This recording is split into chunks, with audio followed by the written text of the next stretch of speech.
চতুর্বিংশ খণ্ড, চতুর্থ পরিচ্ছেদ। মহিমাচরণের ব্রহ্মচক্র, পূর্বকথা, তোতাপুরীর উপদেশ। স্বপ্নে দর্শন কি কম? নরেন্দ্রের ঈশ্বরীয় রূপ দর্শন। রাত 9টা হইল। ঠাকুর ছোট খাটটিতে বসিয়া আছেন। মহিমাচরণের সাধ, ঘরে ঠাকুর থাকিবেন, ব্রহ্মচক্র রচনা করিবেন।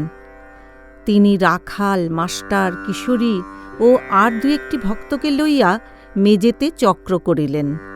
সকলকে ধ্যান করিতে বলিলেন। রাখালের ভাবাবস্থা হইয়াছে।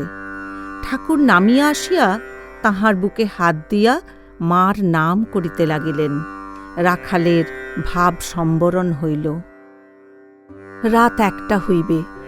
আজ কৃষ্ণপক্ষের চতুর্দশী তিথি। চতুর্দিকে নিবিড় অন্ধকার।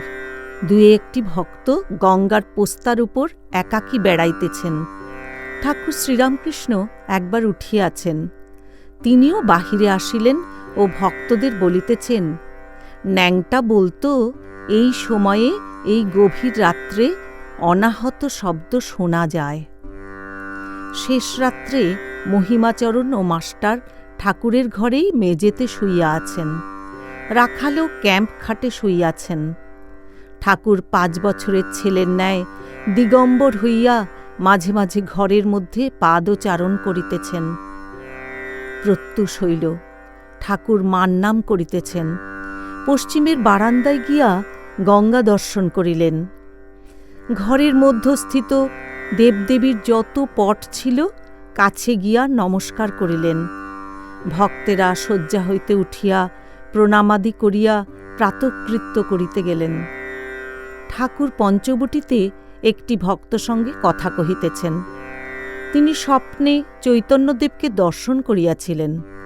শ্রীরামকৃষ্ণ ভাবাবিষ্ট হইয়া, আহা আহা। ভক্ত, আজ্ঞা, ও স্বপনে। শ্রীরামকৃষ্ণ, স্বপন কি কম? ঠাকুরের চক্ষে জল, গদগদ স্বর।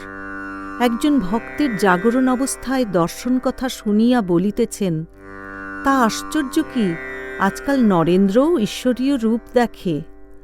মহিমাচরণ প্রাতকৃত্য সমাপন করিয়া ঠাকুরবাড়ির প্রাঙ্গণের পশ্চিম দিকের শিবের মন্দিরে গিয়া নির্জনে বেদমন্ত্র উচ্চারণ করিতেছেন। বেলা 8টা হইয়াছে। মণি গঙ্গা স্নান করিয়া ঠাকুরের কাছে আসিলেন। শোকাতুরা ব্রাহ্মণীও দর্শন করিতে আসিয়াছেন।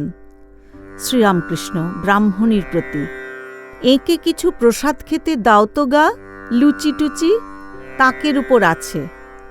ব্রাহ্মণী, আপনি আগে খান, তারপর উনি প্রসাদ পাবেন। শ্রীরামকৃষ্ণ, তুমি আগে জগন্নাথের আটকে খাও, তারপর প্রসাদ।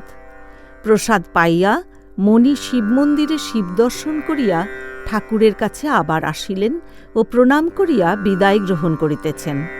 শ্রীরামকৃষ্ণ সস্নেহে, তুমি এসো, আবার কাজে যেতে হবে।